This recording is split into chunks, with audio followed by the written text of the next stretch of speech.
I think I, MLH, can do a show with you better than anybody in the world, because I think I'm the best rock and roll director in the world, he says without any false humility. But equally, at the moment we haven't got a show, and so none of us really want to do it.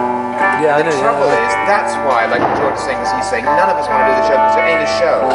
And we've got to find something that makes us want to go out and do it. The songs too, really, I don't want to do any of the songs on the show. No. They just turn out shitty.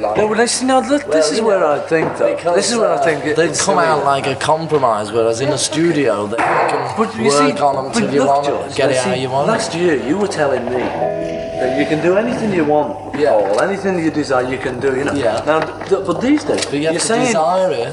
But you're saying before the show is finished and before we've done it, now, like the arrow, letting forth on this word of we're not going to be able to do it. They're going to come out of compromise. Now, I don't think that. I really don't. I think we've got it. I really think we're very good. And we can get it together. If we think that we want to do these songs great, we can just do it great, But I think thinking it's not going to come out great won't help.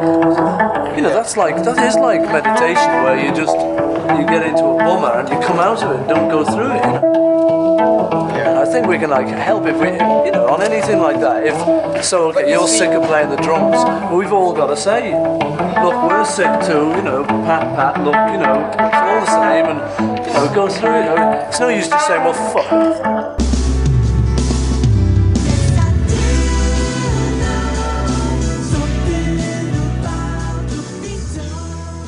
Hello and welcome to SAPI 226A, for this will be yet another three-parter, which I think fully justifies the topic at hand, which of course is the three-part Get Back Peter Jackson documentary, recently screened by everybody listening to this, I would hope.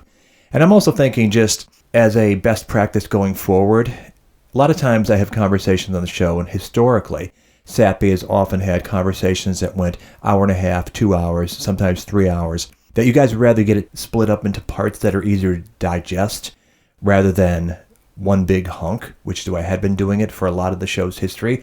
So I'm hoping, and I'm sure you'll tell me otherwise, if you find this a lot more useful as a way of digesting the shows, because that's the way I think. I'd rather have shows running a shorter length time, but at least an hour more frequently than a month between 2 hour, 3 hour show. That's okay with you. It's good with me. And hopefully you're not all get backed out at this time, because as far as I'm concerned, there is such an abundance of riches to be had in that nearly 8 hours that we were given, and now the Blu-ray's coming. There's a number of legitimate angles to come at this from, and I can think of half a dozen off the top of my head. But one of the ones before Peter Jackson arrived on my doorstep was getting the take of professional working musicians on this, because I think that's a way that for the layperson who might not be a musician, might be a Beatle fan, but doesn't really understand group dynamics, and that is something that's been evident from the Nagra tapes for years, and now we've got the visual to go along with it. I thought it'd be useful to get the input and takes from people who do this for a living, who also happen to be world-class, huge Beatle geeks besides. So, to that end, it's been probably the most wonderful aspect and satisfying thing about doing podcasts and doing books, is that suddenly you've got access to people that you once read about or listened to, that you never in a million years dreamed you'd be having conversations with, and in some cases developing friendships with. But that is the case with today's guests. I think it's safe for me to say that these guys are all my friends now, because the three guys, we've done shows before on SAPI, but also hung out together as well, and had phone conversations, text conversations, seen their gigs, all just different forms of bonding. And that's what's happened. So, Luther, no stranger to this show. He's somebody that's been on here a number of times, a huge Beatle geek, but also somebody that is very articulate and insightful as a guy who writes, sings, performs, produces all the bases that are useful for having a conversation of different angles on the Beatles. He's the guy. And just as a matter of giving a little bit of what these guys have been up to, Luther, as you know, joined forces with Jody Stevens from Big Star a few years back as a duo, Those Pretty Wrongs. They've got 2 albums out now, and they're being repackaged on the Curation Records label as a deluxe double LP. So that's out there. But they've also been recording this past summer, and there will be a new Those Pretty Wrongs LP, their third, out later on this year, as well as a new solo album from Luther. So he's got a number of records out there now, including a compilation. And so that might be something you want to check out, because his music is amazing, and he's just a great performer, great songwriter, and a good friend. So there's that. Coming back to the show for his second appearance is Orion Salazar, who you may know as the original bassist with Third Eye Blind. Their multi-platinum, I believe I'm safe in saying, debut album came out in 1997. And I first met him on the 20th anniversary when he was touring as XEB with other members of the band, performing that album in its entirety, as well as other tracks. And another huge, great Beatle fan. If you do own that first Third Eye Blind album, check out the back cover. And if it immediately strikes you as, hey, that's Revolver, you can thank Orion for that, because he was the one that put that into the designer's head as, wouldn't this be cool? And that's what they did. Orion also, in addition to being a great Beatles geek, great musician, just a great friend all around, you may remember he put together an all-star band for the first Fab Four Con Jam, February 2021. And you can see the video of the 3 performances he did. You'll see the name credits on the post on YouTube. I'm not going to run them down now for fear of leaving somebody out. But in any event, people who worked with Grateful Dead, Stevie Wonder, Smash Mouth, Smashing Pumpkins, Testament, all over the place, all great Beatle people, great fans with a great passion for this music. And I have to tell you, I might have mentioned before on the show, how incredibly moved I was when he sent me the tape, and I just couldn't believe the quality of these performances. Just amazing stuff. He had spent this past year recording down at Fame Studios in Muscle Shoals with some buddies of his called Flipside. They've got a record coming out this year as well. So that's what he's been up to.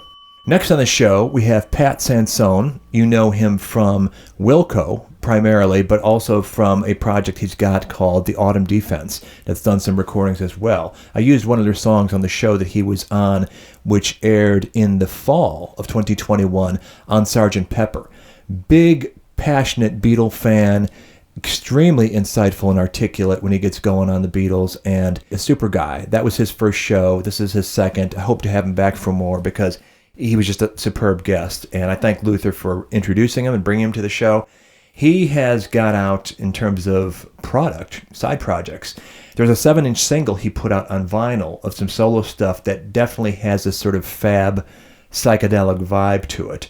And you can check it out. It's on Sansonica Records. I'll be posting links to all this stuff on the Sappy page, the Sappy Something About the Beatles website, so you can check it out. He's also a photographer, and he put out an art book of photography, Polaroid photography he did. It came out in 2010 originally in a limited edition. Now it's got a second printing called 100 Polaroids. That's also out. You can check out his website for that. Wilco is still touring, and I know they've got an event coming up in Mexico, but look for them. And last, he's got a radio show that comes out monthly called The Baroque Down Palace. It's on a station out of Memphis, WYXR.org.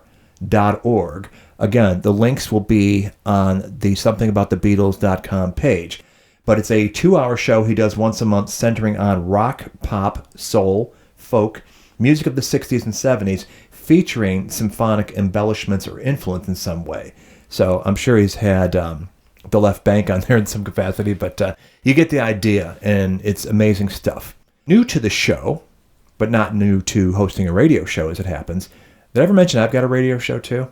I will someday, but I've been airing that on the side. It has nothing to do with the Beatles, but it's out there. And if you're really interested, just send me a note, and I'll tell you all about it. But anyway, new to the show, Dennis Deichen.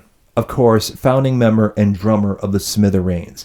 This is the fascinating thing about this show, folks. As I said, you come into contact with all kinds of people, from your fandom and passion for the Beatles. In my case, I wrote some books, started the podcast, started giving public talks, things like that. And you just meet all kinds of people you never dreamed you'd meet before. Go back and look at the Sappy shows, the people I've come into touch with and got to hang out with. And one day, a long time ago, I was just a kid reading the copy on an album jacket and just grooving to the music. And next thing you know, you're just hanging out with these people. And 30 years ago, I was in a garage band playing Smithereens tunes and copying this guy's licks. And next thing you know, I'm driving him to his hotel room and seeing his gigs and getting him on the show. But Dennis is a most accomplished guy in rock. He is as big a geek as any of us are when it comes to the scholarship in history. He's done any number of liner notes to reissues of a lot of 60s era material. But he's also, outside of the Smithereens, got to play with a lot of people. Among them, Brian Wilson and the Beach Boys, El Jardine, Springsteen, Nancy Sinatra, Dave Davies of the Kinks, Mary Weiss from the Shangri-Las, Benny King, Denny Doherty from the Mamas and the Papas, on down the line. And the show is airing just after the passing of Ronnie Spector. He also was in her band for a number of years. I'm trying to get him to talk about that because I'm sure he's got some great Ronnie stories and have that available to you guys. When this conversation was taped, we had just minutes before rolling tape learned that Michael Nesmith had passed away. So it's unfortunately reaching that time. If you're somebody who reveres the music of the 60s and 70s, we're losing a lot of our heroes and they're not making new ones. The mission I've got on this show, anything at all remotely Beatle related, I'm trying to nail it down. As it happens, I did put in a request through a PR flack of Mike Nesmith's to get him on the show several years ago. And he took the information, and we know they had some health issues in the last few years and ended up not happening. So it's definitely another one that got away, as did Astrid, but I'm trying. Dennis, so great to have him on the show. And like Pat, he too has a radio show called Denny's Den that comes on weekly on Wednesdays, 2 to 4 p.m. Eastern Time, so depending on your time zone. But it's at wfmu.org and can be heard anytime through the archives. So please check that out. It's also great music. Probably guess the genre and ground he covers, knowing his background, who he's worked with, and where his musical roots lie. But again, all the links will be on the somethingaboutthebeatles.com page to check all the stuff out. So here we are. We had a nearly 4-hour conversation, but just chopping out the extraneous chatter and keeping it focused on the film at hand. Lots to glean from Get Back, lots to glean from Peter Jackson's work that is really relevant to any period of Beatles history, really, not just January 1969.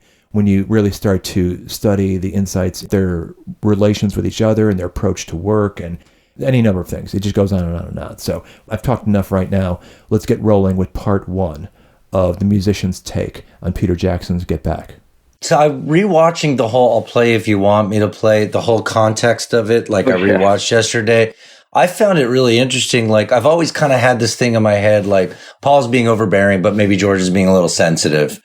But rewatching it, I'm hearing it as Paul came into it with this idea, because he keeps saying, like, I feel as though I'm annoying you. And George said, and he makes that kind of funny joke. He said, well, you used to annoy me. You don't annoy me anymore. But I don't think that was a joke. I think he's trying to say to Paul, like, get over it, get past it, let's move on.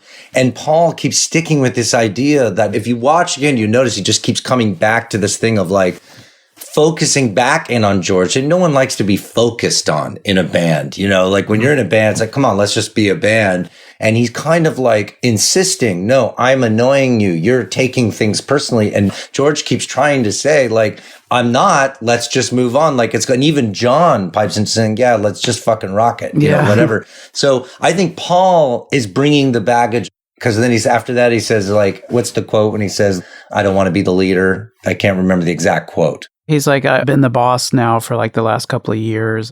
Yeah, he says, I don't like me being the boss or something like that. Well, I think he's bringing the baggage of that to the session.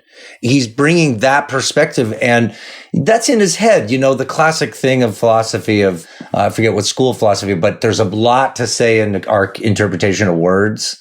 And I think Paul's just having a different conversation with George there than George is having with him. They're talking past each other. Yeah. So yet another reason that George is kind of being picked on, where he's just like, look, man, I'm sitting here. I think I'm better. I've got it. Don't worry. Let's move on. And Paul's like, but I feel as though I'm annoying. He's like, I told you like 3 fucking times, you're not annoying me. So that's starting to happen there. There's a lot in that conversation. I watched that conversation again last night. Yeah. I want to see what you got. Well, just that. You're right. It's like they're having 2 different conversations. And Paul even says at one point, because he starts to really kind of talk in circles, He's in on a hamster wheel in that thing, isn't he? He's in that scene. He's on a hamster wheel. And at one point, he even says it. He's like, I can't talk anymore. I get too theoretical. He's recognizing that he's just getting way too inside his head. And they kind of say it like George is saying, look, the only way I know how to figure out what I should do is to play. You know, you play and you explore, and at some point we'll figure out what the thing is. Mm-hmm. But Paul is theoretical. And Paul is composing all the time in his mind. He can't help it. You know, it's just who he is. And what's the quote that John said about Paul once? Paul can hear the flutes. I don't hear the flutes. Paul can hear all the flutes. Yeah, right. And it's in the flower pot conversation too, where John's telling him like that. And George is saying, look, I just want to play. Let me just play and then we'll figure it out. Yeah. That's the only way I know how to get to what we need to do. So it's almost like they're having two different conversations, and it's painful. Paul kind of comes into that whole thing just sort of agitated. That I totally agree. That's what I was trying to say. He walked into that room with a certain frame of mind. And at the same time, I'm giddy because I'm like, these guys on my album cover of Rubber Soul are fucking having this conversation. Yeah. So it's like, I've got to have two brains here. I think it's even more specific because I watched it and I always thought it was something obvious. Maybe George is playing too much. If you go back in that conversation that leads to whatever you want me to play, or if you don't want me to play at all, it starts when really I think McCartney is simmering because George rejects the harmony vocal in Don't Let Me Down, the bridge. Right. Yeah, you're right. Right. They're trying to figure out this background vocal. And George is like going, that's terrible. If you played that back, you don't. And everybody in the room sort of is agreeing, this thing is not working, Paul. Then you see a few minutes later, McCartney starts in on this circular hamster wheel tangent and starts digging, which leads to, and I just think he's just simmering with the rejection of that part. And maybe that's part of how they end up there. So George is basically being pretty cool about it because he doesn't realize Paul's simmering, but Paul does something very uncool there, which is he takes a stab with that Hey Jude thing. That's what sets George off. George is, if you watch it, he's basically super cool until that moment. And he's like, that was kind of uncalled for. Right. That's a low blow. You knew exactly what he was doing there. In fact, it was kind of resolved. And then Paul just turns around and hits him with the Hey Jude thing. And that's where it unravels. So I think you're absolutely right about him already simmering from the background thing where George says, oh, that's kind of ordinary. That's typical or whatever. This is kind of the thing about the whole film is that we're watching a band at a moment in their life, in their span when, you know, they've had all these years of experience and little wounds and resentments and disappointments in each other, still connected on such a deep, deep level, obviously. But you can't just say, oh, well, it wasn't the winter of discontent and it was really, they were having a great time and we just never really knew that. Well, not exactly. They were a band that was falling apart. But they're making the best of it. You know, they're in this situation where they still are making the best of it as the people that they are at that moment, which is they're not the people that they were when they made Rubber Soul. God, I would love to see this kind of intimate footage of them making Rubber Soul. Well, it would be a lot like how high they are, but leading up to the roof, there's a whole other level at Apple, and you guys know what I'm talking about, where there's just everyone's high, everyone's in a good mood. It's almost like a drug. And I bet you that making Revolver, it may be more so Rubber Soul, because there were still even tensions in Revolver, but making Rubber Soul, that period was closer to that feeling, I'll bet. Yeah, yeah. The key line in that discussion, that exchange there, was cut out of the Let It Be film. He ends it where he ends it. Whatever it is that'll please you, I'll do it. And then he goes on to say, we've heard on the Niagaras, now we get to see it. But I don't think you know what it is, what you want. Yeah. Yes. But I don't even think you know what that one is. Yeah. I totally agree with that. That's totally the key line, because he's saying you're having this conniption right now and you don't even know what it is you want. You're not definitive about the thing we're arguing about, right? He's totally calling him out right out. It's another wisdom bomb from George, which there are many throughout this. Many. Yes. The one little moment I was waiting for, and I don't think they used it, that was in the Let It Be film, was when George was having problems with the break in I Got a Feeling, and he finally nails it. And in the Let It Be film, Paul is I don't know, maybe a little patronizing. Remember, he says, "Good morning." Yes. Remember that when he finally nails it? That was not in Get Back, was it? I think they left. No. I was waiting to see that. Yeah. Yeah. He's left a lot of things out of Get Back. Yeah, and that's because he wanted them to be not too much overlap between them. He wants them to stand separately and not have his replace it. Yeah, like when Paul singing Just Fun, it's like in Let It Be, he's having that conversation about the old days with him, but you only overhear it in Get Back kind of thing. Yeah. The whole process of what he did with this agreed with all the judgments Peter Jackson made. I can't find anything really to quarrel with, but I know there's been a lot of online commentary about just stupid stuff. A lot of it centering on Michael Lindsay Hogg, which I find ridiculous. Oh, he's such a tool. You know, he's so clueless. What an idiot. It's unbelievable. I'm sure George at one point went like, if this motherfucker says the word torchlit one more time, I'm going to like a... But other than that, it's like he's Michael Lindsay Hogg. He's doing his job. He's there to do his job. He's doing his job. He is a big Beatle fan. Whether he wants to fight it out with Linda or not, who cares? But I think he recognized here's a situation where these guys are a little rudderless right now, and if I push them hard enough, maybe they'll snap to. And it's like, yes, they'll see. The inference you get throughout is that he wants to see greatness out of these guys, and he wants to make a cool film with a great visual to it. So that's why he keeps coming back to it. He did not intend to be in a Let It Be film on camera all the time. You get to see all that now because Peter Jackson's got the stuff and he's going to use it because it provides further insight into what was going on around them. For him to be making this argument over and over again, as we see and hear in the Nagras and stuff, I think he's doing his job. They hired him to make something extraordinary. And you keep hearing him say, you're the Beatles. It's got to be the best. It's got to be better than anything else. That would be lazy. Just shooting the concert here at Twickenham, that would just be lazy. You got to think higher than that. And to that end, I mean, they got something. They got a nice finish to the film, and they were all which was his idea. Yeah, but it was the right moment for them, and how they nailed it in the face of that adversity of the cold.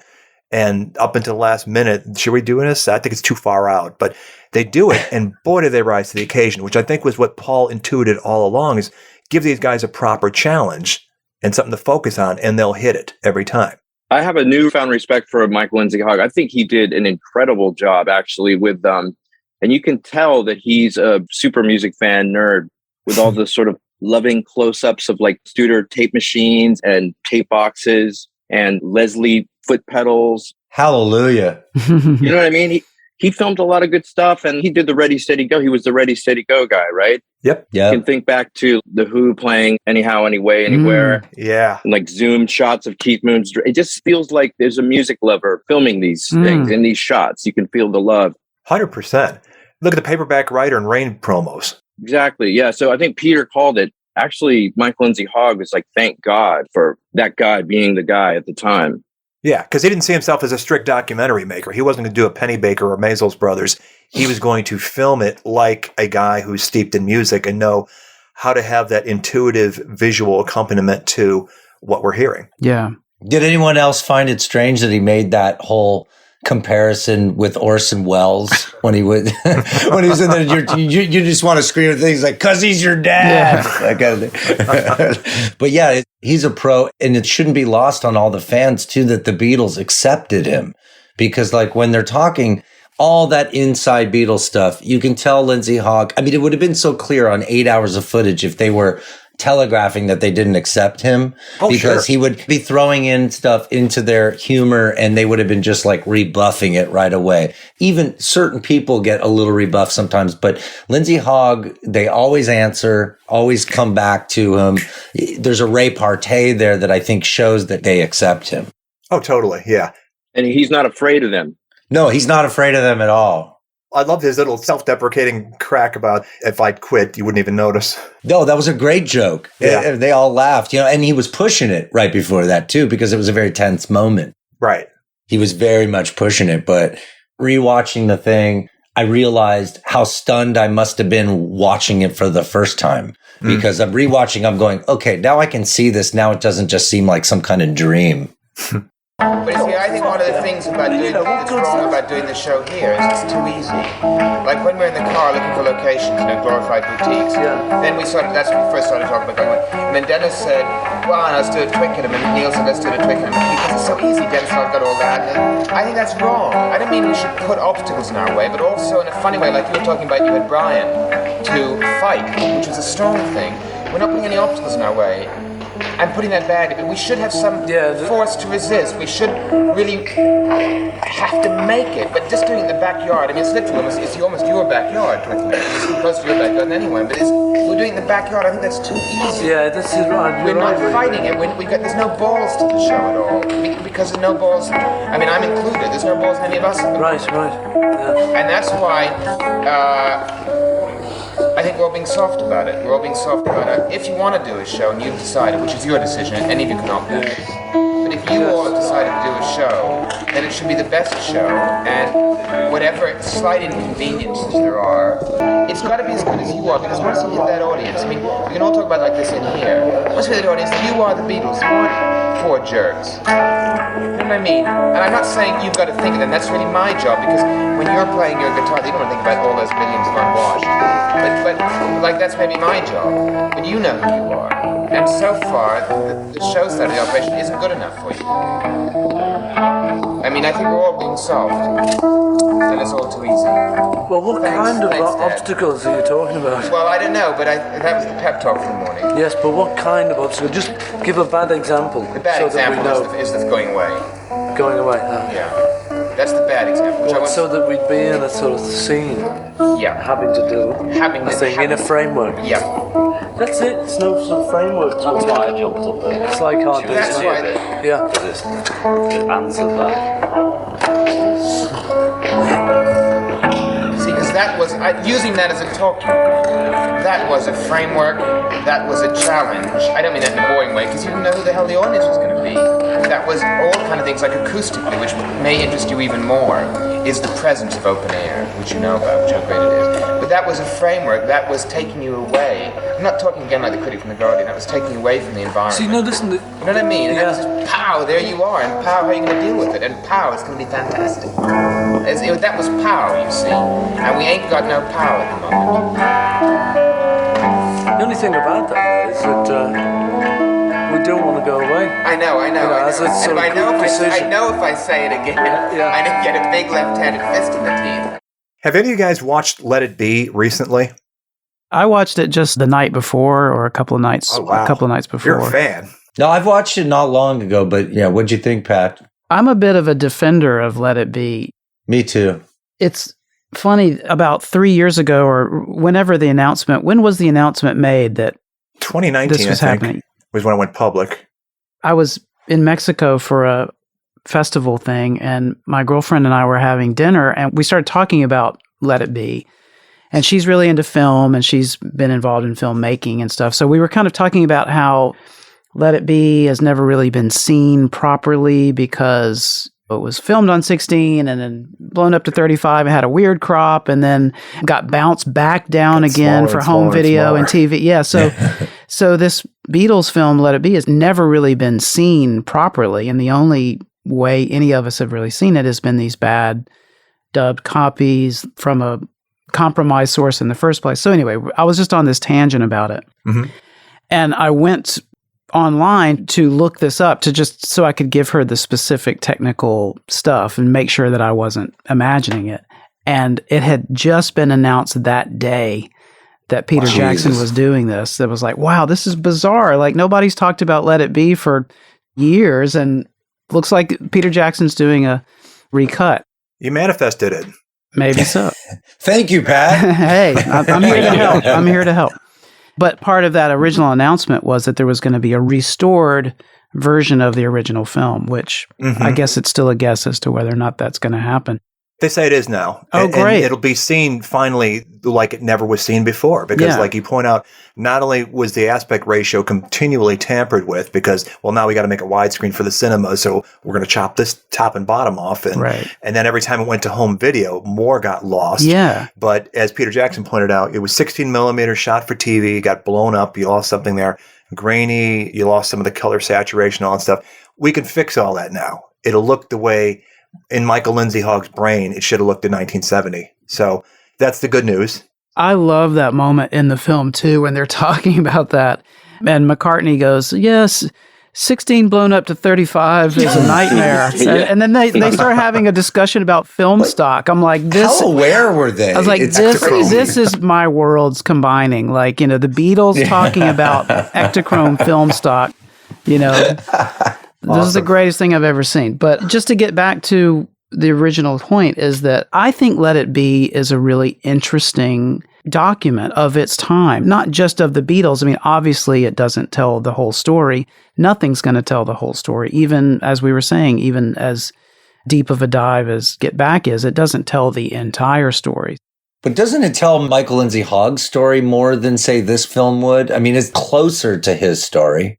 I just think it's an interesting kind of odd art film from that time period, and I think it's important when you look at the rock and roll films of that moment, Gimme Shelter and Woodstock, and I think it has its place among those as a film. The editing is interesting and kind of strange, and it's certainly not perfect, but I think it really has a tone, and I find it really interesting, and I'm glad it's going to be reissued. It's not really proper to call it a documentary in that it doesn't tell the story. There's no contextualization. There's no filling in the gaps or anything. And the fact that you've got something as dramatic as George quitting, no allusion to that whatsoever, and a sort of subtext of, well, John is strung out. George has just come back from America where he's being treated like the artist that he is, only to come back to be knocked down a few pegs. There's tension with Yoko's presence. There's Paul driving them to this ambitious project with a super tight construct of a deadline right after they just finished 6 grueling months crafting a double album that just came out, which, by the way, we're not doing any material from. So if all you had to go by is what you see in Let It Be, it's leaving out so much. And so, to me, knowing what Michael Lindsay Hogg had done prior to, his Ready, Steady, Go work, his music promos, Rock and Roll Circus, they clearly revered him. And he did do some great stuff, and he would do some stuff afterwards that was worthy. He was too talented of a filmmaker to make that sloppy of a film. And so to me, it's like, what is the real story here with Let It Be? Because it comes off as like the product of decision by committee. He's hamstrung during it for sure. Very much. And he'd already turned in his vision of it in the summer of '69, which they rejected, and he had to then recut. Yeah. So do you think we'll get that? I wonder that myself. Yeah. I'd love to see that. I would love to see that too. And we do know some of the stuff that was cut. It was more John and Yoko stuff. George, evidently, because he gave that Crawdaddy interview, I think it was the Crawdaddy interview, it was some interview where he's talking about Let It Be, and he says, I'm trying to have an argument with Paul in front of the cameras. And the next sequence, I'm gone and Yoko's sitting in my spot doing the Yoko Ono thing. Well, obviously that's not in Let It Be. So whatever he saw must have been the earlier draft of it, or else he's just melding in his memories of what the whole experience was like. But had it not come out in May of '70, when the world is still reeling from the Paul quits the Beatles split up, I wonder how much impact that had on the filtering of how we process that film. Well, it's their breakup story, and that's how they recounted it. That's how they talk about it. It's us breaking up before the cameras, except we didn't know at the time. I just wonder if it wouldn't have that baggage that it does have as this little redheaded stepchild of the Beatles, rather than...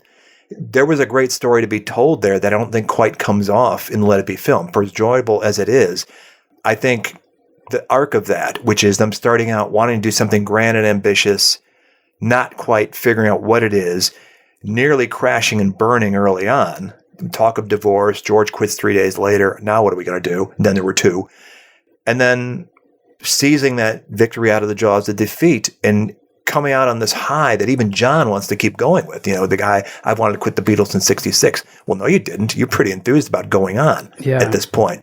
So that to me was a story that I think you could have probably summed up in 90 minutes. I'm just wondering, was that a story they didn't want to tell in 1970? Because the new reality was Alan Klein, and the seams are coming undone at this point. Why do you want to celebrate something that doesn't exist anymore? And Paul's the enemy now. And it's like 3 of the guys don't want to tell the story that he's not the enemy, that he's actually kind of driving it or thinks he's driving it. It's psychologically, the thing is just fascinating to watch. I mean, there's no 2 ways about it. Yeah, John's line about set up by Paul for Paul to show him as a god at the expense of the rest of us. You will see what you want to see the proof of it. But it's like a Rashomon thing. Yeah, like a Rorschach. Like a Rorschach. That's it. Yeah. If anything, you see Paul's desperation as opposed to him being set up by Paul for Paul to show how he was a sort of puppet master. You see his desperation kind of driving people away. You see his daily tangents about nothing, pushing people away and bumming people out. You see Lennon disengaging. It's easier for us to see as the outsiders that Paul's tactics are exactly wrong for his goals, that he's the biggest Beatle fan in the room. He wants to keep them going. He believes in them more than anything, Right. and wants to keep them on top, but not recognizing the tendencies he has are so alienating that he's losing the very thing he's trying to keep together by the way he's approaching it. I'd wondered, that scene, we've known about it for years, now we're getting to see it. I say we have Billy as the fifth Beatle now, Beatles and Co. What if he'd been a little bit more amenable to that? Recognizing, hey, this might be the way to keep these guys interested in Beatling. And if not, you've turned up the heat and kept the lid down on this pot, and sooner or later it's going to explode.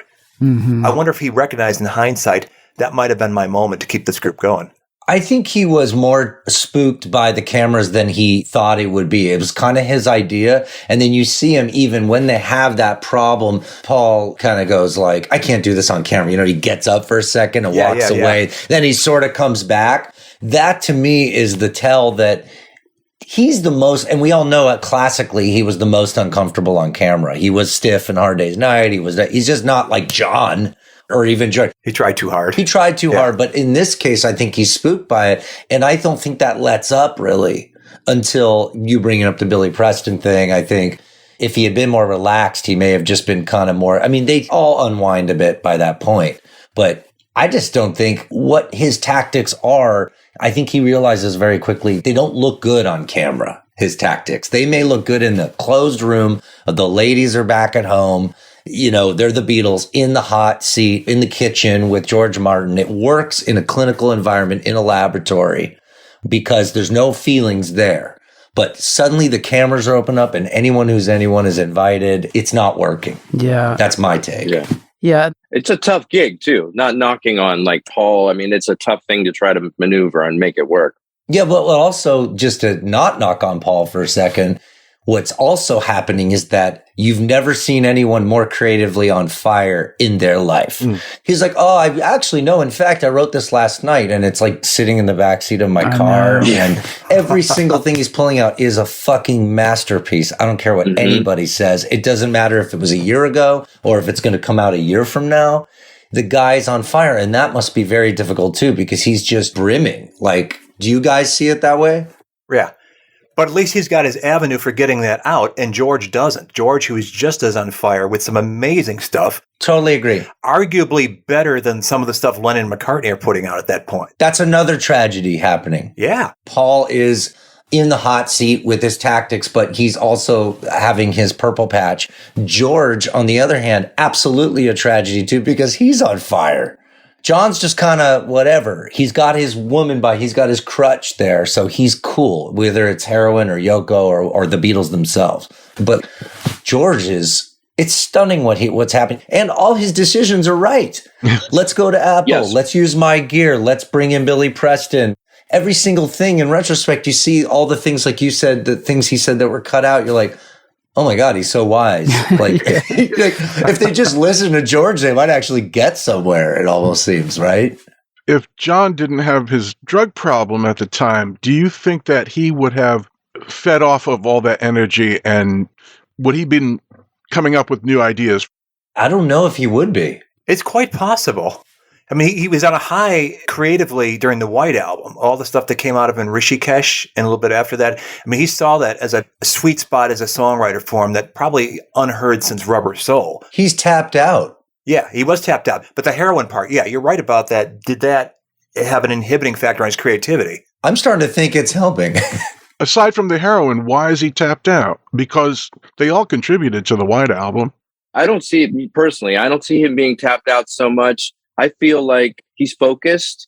He's super creative. His guitar parts he's coming up with are amazing. He's quick. And Yeah, he's there. Actually, he's definitely he's there. He's also like, before Paul gets there, there's a couple days where he's perfectly capable of running the rehearsal without Paul McCartney, doing it well. And seems like he's got a lot of songs, but what I do see is that he has disengaged, especially because there's people around, there's cameras, and there's strangers standing around. He's disengaged from the idea of maybe going to battle with Paul McCartney, and he has ceded. It's just easier and less stressful for him to sit back and go with the flow. Yeah. That's my take. I feel like he's got the tunes. He's got plenty of good tunes. They need more work. They're not as readily ready to rock. He's reasonable too. He's being very rational and reasonable. I was just in answer to Dennis' thing. I guess what I'm trying to say is I think the heroin is helping. Really? If he's having any. I don't think it's making that much of a dent, but I think it's probably getting him Who knows? I think the heroin thing, there's not enough evidence there. And Robert, you can back me up or not, but I don't think there's enough evidence to show that heroin's helping or hindering. It may not be an issue. Maybe just he did it that one night. Who knows? It's this is hard what to I will tell. say is that there's a difference between John's demeanor at Twickenham versus Apple, for sure. He's a lot more high energy at Apple. Peter had said something in the course of our conversation that once they get to Apple and things take a turn, Billy's brought in, that John's the leader again. I don't know if I would go that far, but I think I would say that when John's energized and engaged, they respond, and that's the rising tide that lifts all the boats, versus when he's not. And that's when you get more of the frustrations where Paul's trying to drag their 3 dead bodies to get them to do something, as he was at Twickenham, and he's chafing at that role. Yeah. But he's still not willing to fully accept George as an equal to maybe in John's stead. If John's diminished, maybe George can fill a bit of a leadership gap. Why not take advantage of that? But he still wasn't willing to do that. But you see John, he's funny and quick-witted at Twickenham at times, but he's more quiet than he he's would be very at Apple, quiet. for sure. It's evident when you listen to a lot of the Nagra stuff, and he's very defensive about, well, have you got anything new? Well, maybe I'll come up with something this weekend. And it's funny that George Martin, you see that little dig at Apple, you're still writing, John, aren't you? And then he comes back with Rishikesh, the Marrakesh song he wrote like a year before. Yeah, I've got this. Again, in George's defense, you guys have all been in bands. You can see what Paul's doing, where he's got this connection to Lennon and he's exploiting it when he needs to. I was in a band once, and there's always one, say, clown in a band. Okay, let's just put it that way. And John's obviously the jester of that band. He can turn it on when you want him to. And so you'll often hear Paul say things like, "And what do you think about that, Mr. Lennon?" or something like that. And then Lennon starts doing shtick. That's Paul's way of just he can let John kind of break stuff up and step on George for him. You can tell that John and him have such a deep connection that he's often able to set John off almost like as a dog or something. He really triggers him. In a good way. Yeah, in a good way. But I just mean, he knows he has that power over John the way John has power on him, as far as when they have that conversation, he says, the flower pot conversation is a whole other thing. But when he says, the way I see it is, you've always been the leader, you'll always be the leader. Okay, that's maybe John's power there. But definitely Paul's power is his ability to harness John's power. That's how I see it. For sure. Okay. And he's using that against George time after time, in that George sees it because the 3 of them came up together. He sees okay, it's the Lennon show now again, so I'm silenced. Well, that's part of that thing I was noticing about Paul sort of talking to John, answering George through John. He's looking to John to kind of say, "Help me," where are you? I need you here. But even if it's comic relief and just stealing the show and just kind of filling up the oxygen. And it didn't really see that once they get to Apple, but at Twickenham, they're lost. They're on alien territory. Totally. They're feeling the pressure. They don't really know what they're doing. They're in this big cavernous place. It's like they're lost at sea. They're huddled together in this little corner of Twickenham on their lifeboat, holding on, but they're lost. And it's not till they get to Apple where they're back on home ground. Back on track, yeah. We know where we are. We can be ourselves, but at Twickenham, they're just and they got the cameras going. So they have that other layer of, they have to kind of perform for the cameras. We probably all kind of know how that is, on some level, when you're trying to, I've been in that situation where we're in a recording session and say, oh yeah, but by the way, so-and-so is going to come today to film. And you're just like, really? Like, you know, we're trying to work some it stuff throws you out here. off. And then you got people filming you and we've seen Let It Be. So we know that didn't go, we know that didn't go so well. So then you're thinking about that. We have the blueprint. Yeah, we've got proof, you know, that this is not a good idea. So I've certainly been in that situation. As tough as some of those Paul conversations and those Paul moments are that we're talking about, where he gets kind of in his circular treadmill thing, that I've been there, you know, because maybe you're working on something and you come up with an idea and you want to throw it out there, but you're being filmed, so you don't want to do it in the wrong way. And absolutely, you're thinking about how other people's reactions are going to be, and then you want to look cool and vibe, you know, like you got a good vibe, but maybe something's bugging you and you want to point it out. It's just, there's so many layers to that. And so my heart goes out. In the first time we watched it, you know, it is, I think Luther said, it's kind of like a dream state. It's like this thing that we've been imagining all our lives of like, man, what would it be like to actually be in the room with these guys? We've all imagined that.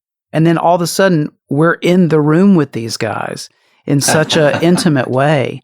There were parts the first time watching it through in episode 1 where I just wanted to run out of the room. I just was like, you know, I was thrilled and I felt like I was in this bizarre dream state. But at the same time, I was like, oh man, I got to get out of here. It's overwhelming, yeah. Anybody else gasp when they saw George's Gibson hit the floor? It was kind of triggering, thrilling, but triggering. Yeah. A friend of mine made an interesting comment. He said once they got to Apple and were loosening up a bit and John got engaged, that's when they became the Beatles. Up until then, they're just floundering. But when John finally engaged and they're having fun and firing on all 4 cylinders, then they became the Beatles. They stepped into their roles. Yeah. They fell into the well-oiled machine. Speaking of all 4, like, is anyone else just blown away by just the Ringo presence? It's like a cross between he's such a rock and at the same time, even he's getting this, like, you know, he keeps saying over and over, for instance, I'm just not going anywhere. You want to do it in England? I'm fine. And Dennis O'Dell? He just won't listen. I noticed this last watch, like he's told him like 5 different times. But in general, Ringo's, that's 2 things. I got to film this movie in a minute. And I don't want to go abroad. Other than that, you got me. Right. I'm going to be solid as a rock. And so much love is pouring out of me. Like when he stands there saying, isn't Paul amazing? I could watch him play piano forever. You just love the guy. Yeah. He's like the Buddha sitting up there, you know. He's just there. He's centered. He's like, whatever you got, bring it. He's the rock. Yeah. He's as Ringo as you want him to be. Like what we've been led to believe about, he was the guy everybody got along with, that sort of calming, short of a Billy Preston, that presence that no matter how mad they might be at each other, if Ringo was there, he could chill everything out. I love that moment when they're listening to The Rooftop and Paul and Linda are holding hands. Then Ringo's hand creeps over. It's like he knows what to do. That's just the thing that's going to warm your heart at any given moment. That is such a beautiful moment. And the fact that that's on film is just, that is just a gift. Thank you, Michael. Thank you, Tony Richmond.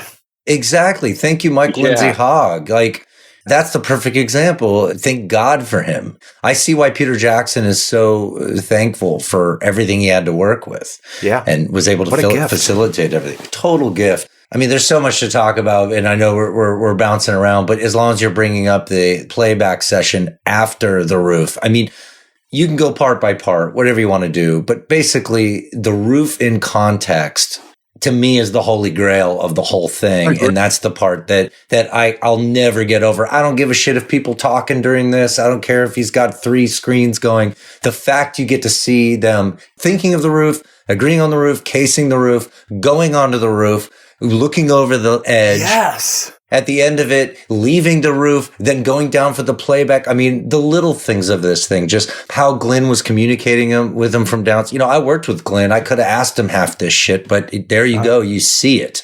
Yeah. You see, it's like, okay, dig a pony. Oh, dig a pony. Glenn says dig a pony. Let's do dig a pony. Like, this is the holy grail, right? For guys like you guys that are like us that are in bands and have been studying this shit for, you know, since before we could talk. He should have had a Maureen cam. Oh my God, Maureen. I mean, yeah. Yeah, she's the best. That was great. That was cool. Yeah. You know what? I agree that the playback session was such a bonus. I don't remember. Was there any of that in Let It Be? No. No, but there was footage of it like circulating, right, Robert? Like it's in that Get Back thing. But not this gold that we were just handed. Yeah. It was just little bits. And we've seen the pictures forever, especially the one where they look all depressed in the control room. Right. And that was like, that became the defining picture of Let It Be, the miserable Let It Be project where the Beatles broke up. Here's how it was. No. It's like so much of this was like watching pictures come to life. The pictures you had in your head from years of listening to bootlegs were suddenly supplanted by the reality. Either it was like what you imagined or it wasn't at all. So that's huge. We're still processing that. That's going to be working its way into our consciousness forever for the rest of our lives. We're still processing the fashion. Oh my God. If Glenn Johnson put out a clothing line right now. Or just Paul's shoes, like everything, we're processing so many different levels on this thing that I think anyone who's listening to this, we're as helpless as they are. One thing, I'm pretty sure those were John's Rock and Roll Circus shoes. Oh, no, really? Wait, the ones Paul were no, wearing? John's. You remember Rock and Roll Circus? Yeah. And, Right. The like Jack Purcell's or whatever that is. Whatever it was, he's tapping his feet when they're doing your blues. Yeah. Those look like the same shoes to me. Speaking of which, he films that segment of Rock and Roll Circus during that. Every second of this thing is something you can sink your teeth into, in my opinion. I don't know how you guys feel about it. Oh, yeah. Absolutely. I was thinking, watching the playback session and how excited they were, and just thinking, well, maybe if Ringo didn't have to do Magic Christian or whatever kept them from moving forward. There were so many elements to that. But let's just say they went back on the road. Certainly it wouldn't have been to the extent of the 60s touring itineraries, I guess. I don't think they would have played that many consecutive dates. But if they went back on the road and then made another record, how would that experience of being out there playing, probably with proper monitors at that point, and really being able to groove together and get that excitement like they had on the rooftop, although there weren't. Well, it saved the Stones. Yeah, it saved the right. Stones. How would that have informed their playing as a recording unit moving forward? Yeah. Because I think of Ringo's playing, for example, after they stopped touring in 66, his feel got so much more laid back and his playing changed. Yeah. His playing was great every phase of their career, but it really took different turns. And as a band, they just kind of settled back into a certain kind of groove. But if they went back and had that excitement that they had on the rooftop, on the road, what kind of record would they have made when they came back from that? Well, the added layer you've got there is when you add the secret sauce of Billy Preston, of course, who instantly is making them better musicians. Like, oh shit, we got to get on our game now. All this laying around putting out oldies isn't going to do. This guy is forcing us. He's an improviser. He's a guy who on the spot can come up with stuff. George is not that kind of guy, but he sure as hell is going to try now that we got somebody that's kind of pushing us up that hill. And Paul, of course, is going to run with that. So if they had gone on the road, if they'd done some sort of live situation, which is what I think they were kind of working toward, having gotten that buzz out of the Hey Jude promo shoot, and that's like, okay, let's do some dates at the Roundhouse, do something creative live. The wheels are turning. Paul very much wants to feed off an audience's energies, and they're definitely getting away from the whole production thing of we want to play as a band again. Remember how great we were as a band back in the day? They're sort of groping their way toward that. And as George Martin says, as they're coming off the rooftop, I think that was the start of something that's like a nice beginning point for what you guys want to do next. You've just shown what you can do out of your comfort zone, an audience such as it is, but you're being challenged here, and you guys more than rose to the occasion. What's next? Yeah. Well, Paul was thirsty, I think. He was hungry and thirsty for it. He didn't know it, but you can see him transform on the roof. And if you think about it, yes, he took control in the studio, but I mean, you can argue Sgt. Pepper, he's trying to make it seem like a live performance. Magical Mystery Tour, they're jumping in a bus. That was the other thing I was going to say is they're talking about this thing, let's get on a boat, let's go do this thing. And it dawned on me, it's like they did that with Magical Mystery Tour. I think that was not a new, fresh idea. It should have ended in a concert. That's how they should have ended that film. Well, right, totally. But even then, so Magical Mystery Tour, they're with people, they're in front of people. Hey Jude, and with people, in front of people. A White Album, they're planning a show for it. So the whole time, it's like Paul's mind is on performing, but he doesn't get to do it. You see him transform on the roof like, okay, this is the shit right here. Now I know what I'm missing. You could just see him change. those pictures that purport to be the mystery session in February 69. It's very badly documented, but when Lewisohn ran the picture, it's taken from over Ringo's shoulders. Heather's in the picture, and they're all kind of like looking at Ringo. And there's a clipboard next to Ringo with words on it. And so Lewisohn intimated it was at Trident when they're recording I Want You, She's So Heavy as the first recording for Abbey Road, February 22nd, 69. But it's clear that that can't be right because the more you look at it, the more clear it's Apple. Mm-hmm. But they weren't at Apple on February 22nd. So what the hell is this? We've spent a lot of time hashing that out. We've concluded it's definitely Apple. We think it's maybe the 20th or 21st because something that Lewisohn did dig up was a memo from Peter Brown saying something about the Beatles are going to be recording at Apple on February 20th. But judging by the picture, it appears that they're not rehearsing because there's mics set up in front of amps and everything. It seems that they're recording, but no recordings have surfaced from February 69 at Apple. So it's possible that they were just running through the gear that had just been installed to make sure it worked, like testing it out, because EMI had to get their gear back. So it could be that. Some people are thinking, well, no, that looks like EMI's gear, the same gear they were using for Let It Be. We don't know. We do know in February 69, that's when John redid his vocal to Don't Let Me Down. And I corrected Peter on that because in the film it says, this is the master of Don't Let Me Down. And I said, well, it is the backing, but it's not the vocal. He fixed that later on. Yeah, I was going to ask, I mean, is it possible they did like a handful of cleanups and fix-ups? At Apple? Yeah, just like little bits and bobs. That's the one that we know about. But at that point in early 69, there's still like, this has to be a pure organic album, no cheating.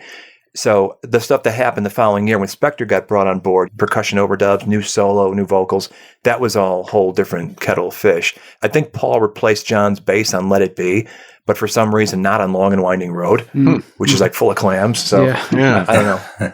Being able to watch that take going down was really, Yeah. I mean, of all the many thrilling things in Get Back, I mean, that is in the top. Which take? The Long and Winding Road The Long take? and Winding Road take, Yeah. Just when you hear that vocal and you hear the vibe of, you're seeing it and you're feeling it and you register, oh, this is the take. Yeah.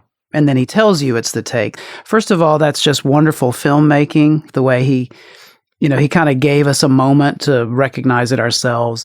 Yeah, that's right. Yeah, totally. And then reassures us, yes, you're right. This is what you're hearing. What a gift to be able to watch that happen. Oh, yeah.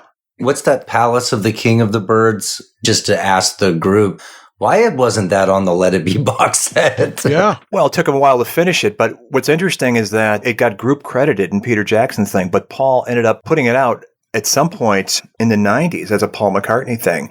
I'm pretty sure, at least it's been bootlegged, because the title changed from Castle of the King of Birds to Palace or vice versa. It was one or the other. It started one way and ended up something else. But people who were familiar with Paul's body of work after the Beatles knew that when it popped up in the Niagaras. It's like, oh, we know this tune.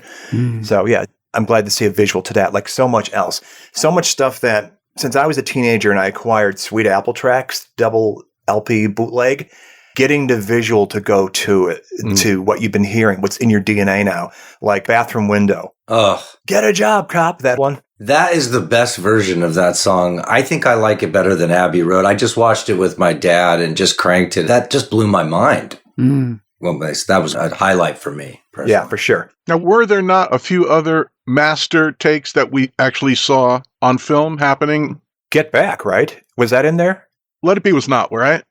I think it was. And The Roof for all. The three, yeah. As it appears in Let It Be. Yeah, The Roof. Dig a Pony, One After 909, and I Got a Feeling. But in the studio, yeah, I'm pretty sure Let It Be's in there. I think that pops up as a caption. They left out the whole track of Let It Be, though, in this film, right? You don't see the entire song. I feel like he just gives you a piece, I think. Yeah.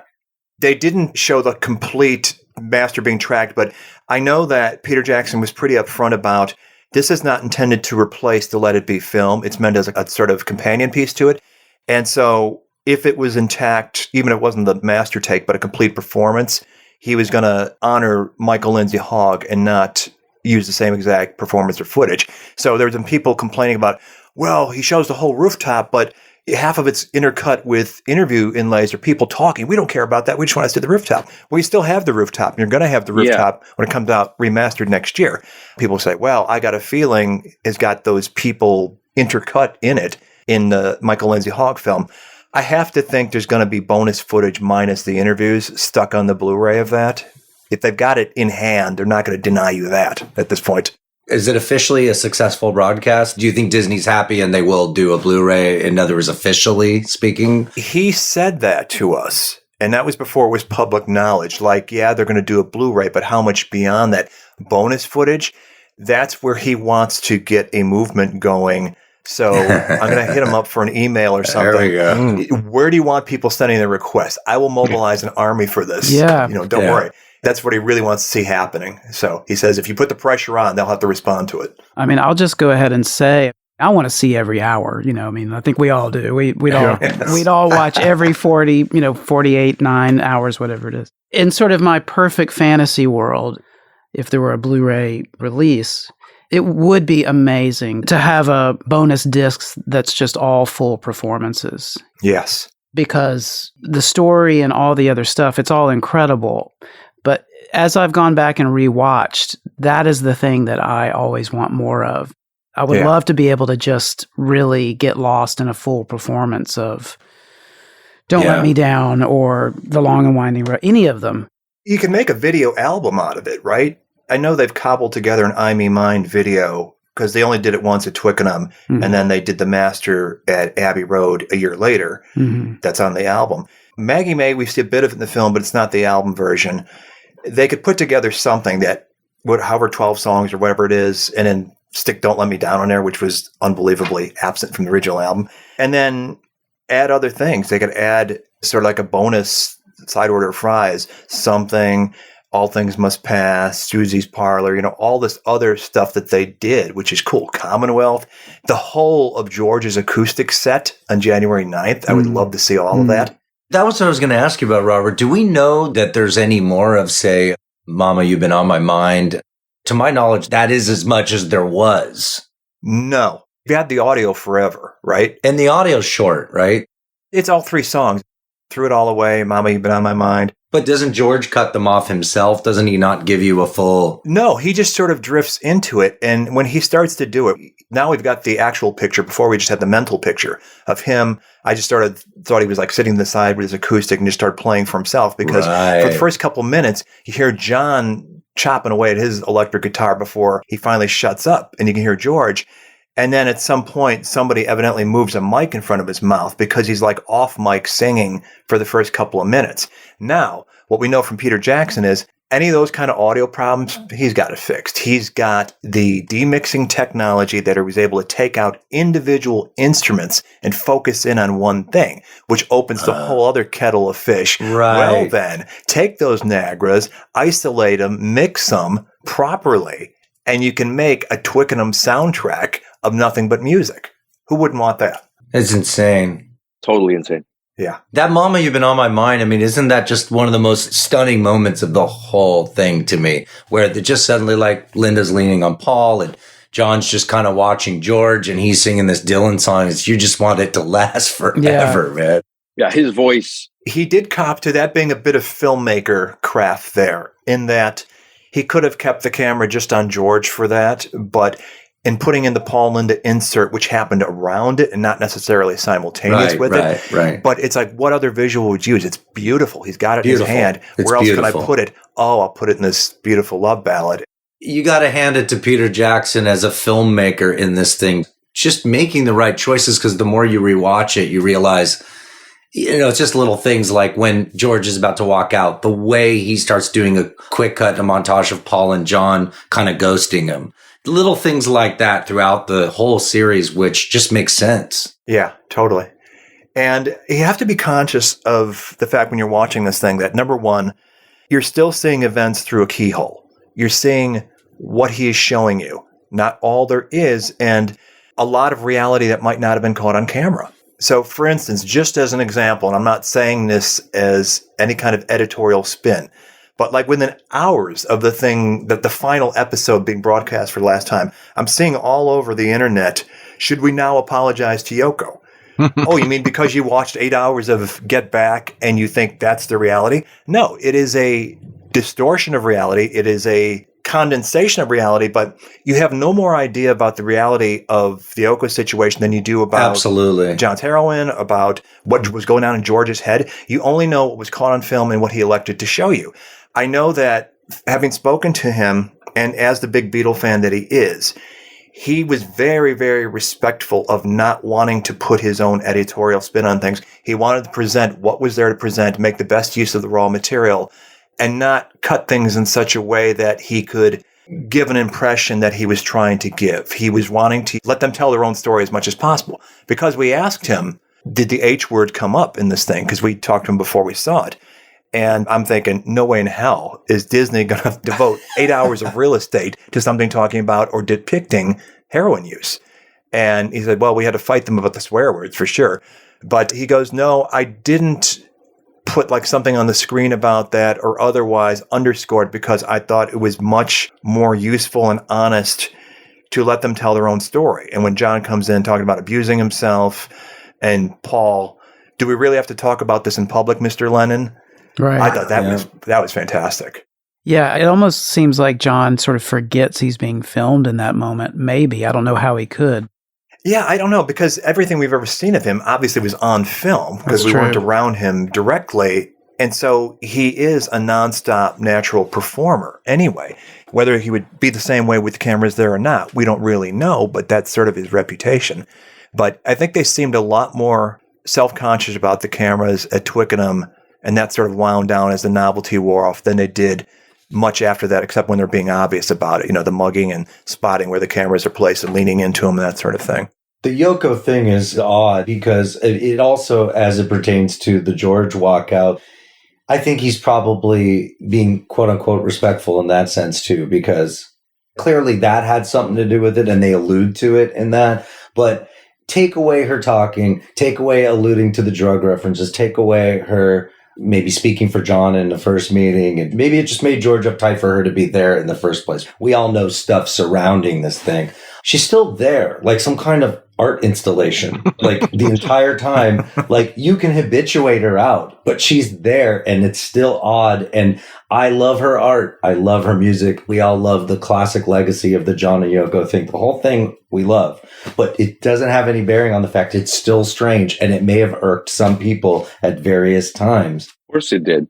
There's no way it couldn't. There's no way it couldn't. And now the world gets, like, the Disney audience gets to see. Well, that's and now there are 5. Yeah. Yeah. Which I think was a thing that was really irritating George on some level. And not to totally go on the Yoko path right now, but... No, I think it's important. Yeah. Well, okay. To the extent that coming into this, based on my familiarity with the Nagras, because obviously there was a lot more audio tape running than there was film running. And so therefore you get whole conversations that apparently were not caught on film. So you get a lot more of the story that way. The keyhole gets a little bit bigger. And it's clear, especially when they talk about it, and you see this in the film where they're talking about the meeting at Ringo's house that George walks out of. It's more fleshed out in the Nagra dialogue and in the Soulbeat book, where it's clear that when George asks, could you please make our next meeting just the 4 of us? And John pretends to not understand what he's saying. And Yoko's already sort of commandeered things. That's clearly a problem with him. Now, I've been under the impression that maybe that was his biggest problem going into his walkout. But then what you see on the film that morning, where he doesn't seem right from the get-go that day. Mm-hmm. And we know through Dan Rifkin's blog, They May Be Parted, a lot of what was going on that had nothing to do with the rehearsal sessions, his domestic situation, the fact that as soon as it's over, he gets his tonsils out, so he might have been physically uncomfortable. But the minutes building up to that moment where he walks out and it's John and Paul, the whole talk about the passe chord he wants to use for the opening. They're doing sort of this Hard Day's Night Envision opening, forget back at that point. He very much seems like he's being kind of shut out. And he would have that quote years later talking about, in the 80s when he was being interviewed, about John and Paul being John and Paul all the time. This was one of the main faults of John and Paul.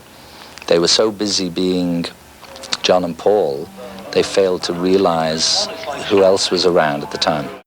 It was so much more defined with the visual than you ever pick up on the Nagras of what their dynamic together must have been and how much of a closed shop it must have felt like to George. Yeah, well, the way Peter edited that whole scene really kind of tells that story, sort of drives that point home. You see John and Paul like in each other's faces. They're like locked eyes. They're like really, they're bouncing these. It's like we're lovers. Yeah, right. That's an interesting moment.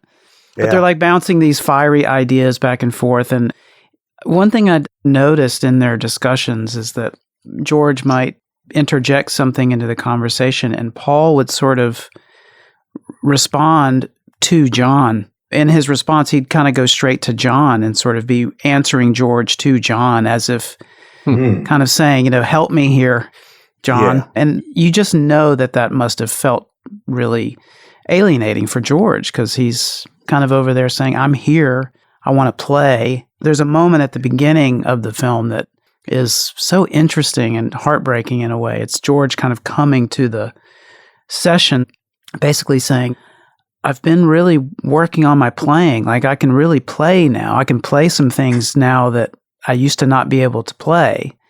And he drops little moments throughout where he's very self-defeating about his guitar playing.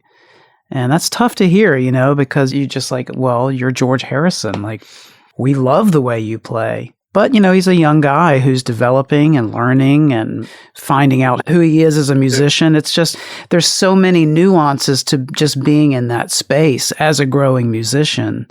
It's a little triggering, like all those conversations. Oh, definitely. Yeah. We've all been in various forms of that moment, like maybe on one side or the other side, or, when you're working with people who are in different stages of their confidence and their development. And I don't think I've ever seen it displayed on film. Yeah. It's like, wow, this is a very particular piece of being a musician that I don't know that I've ever seen illustrated that well.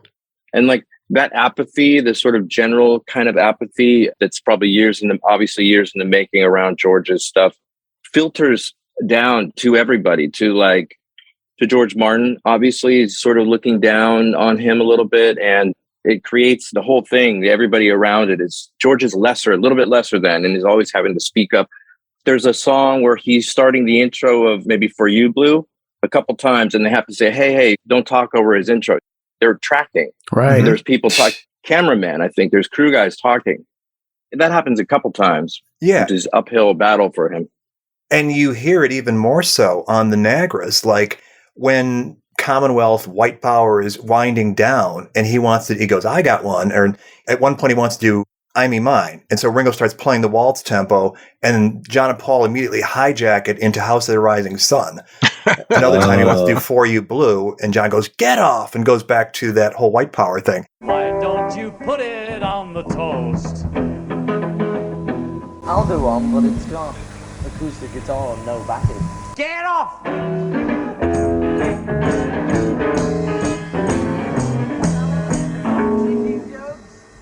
Well, Billy Turner, Eric Griffiths, can you dig it? Get it. Eric Griffiths. Just passive aggressive bullshit. Yeah.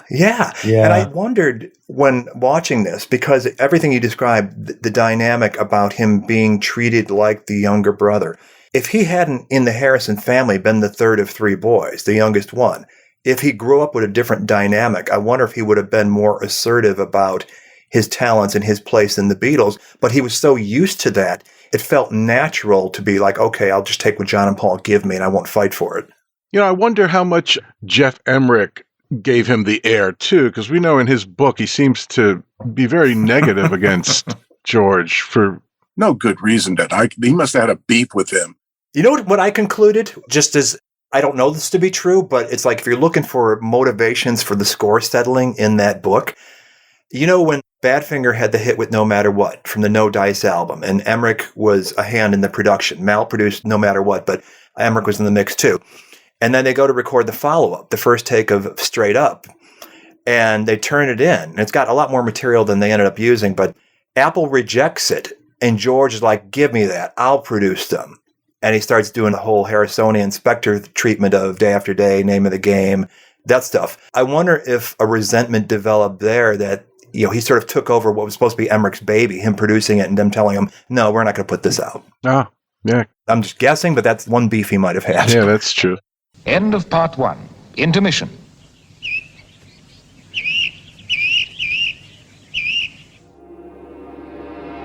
Something About the Beatles. Created and hosted by Robert Rodriguez. Executive producer Rick Way. Title song by the Corgis.